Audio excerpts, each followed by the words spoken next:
बक्कर में जमात इस्लामी के ज़ेर एहतमाम अब्बास चौक पर मेंबरशिप मुहिम के सिलसिले में एक खसूसी कैंप लगाया गया, जिसमें जमात इस्लामी की मरकजी व जिली क़यादत ने शिरकत की। तफसीलात देखिए गुलाम यासीन खोखर की रिपोर्ट में। आप देख रहे हैं आज तक न्यूज, खबर सच के साथ।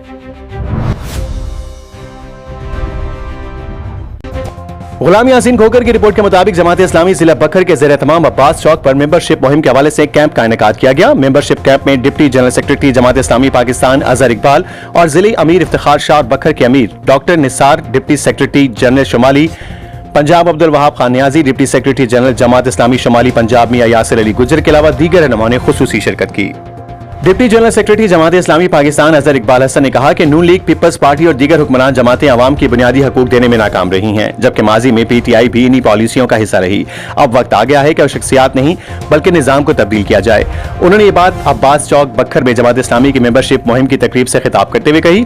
इस मौके पर डिप्टी सेक्रेटरी जनरल शुमाली Punjab Abdul Wahab Khan Niazi, deputy secretary general Jamaat Islami शुमाली पंजाब मियां यासिर अली गुजर और जमात इस्लामी के जिले अमीर इफ्तिखार हुसैन शाह, बक्खर के अमीर डॉक्टर निसार और मकामी रहनुमा भी मौजूद थे।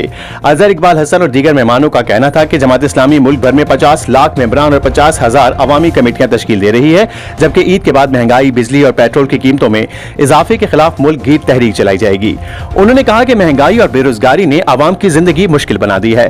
150 से ज्यादा टेक्सटाइल मिलें बंद होने से लाखों अफराद बेरोजगार हो चुके हैं। उन्होंने हुकूमत पर तनकीद करते हुए कहा कि सेहत, तालीम और इंसाफ के शोबे बदस्तूर मसाइल का शिकार हैं।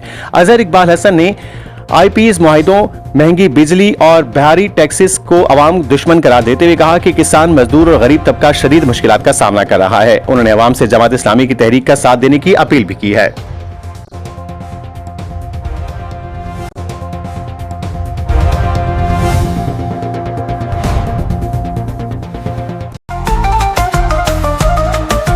आज तक न्यूज, खबर सच के साथ।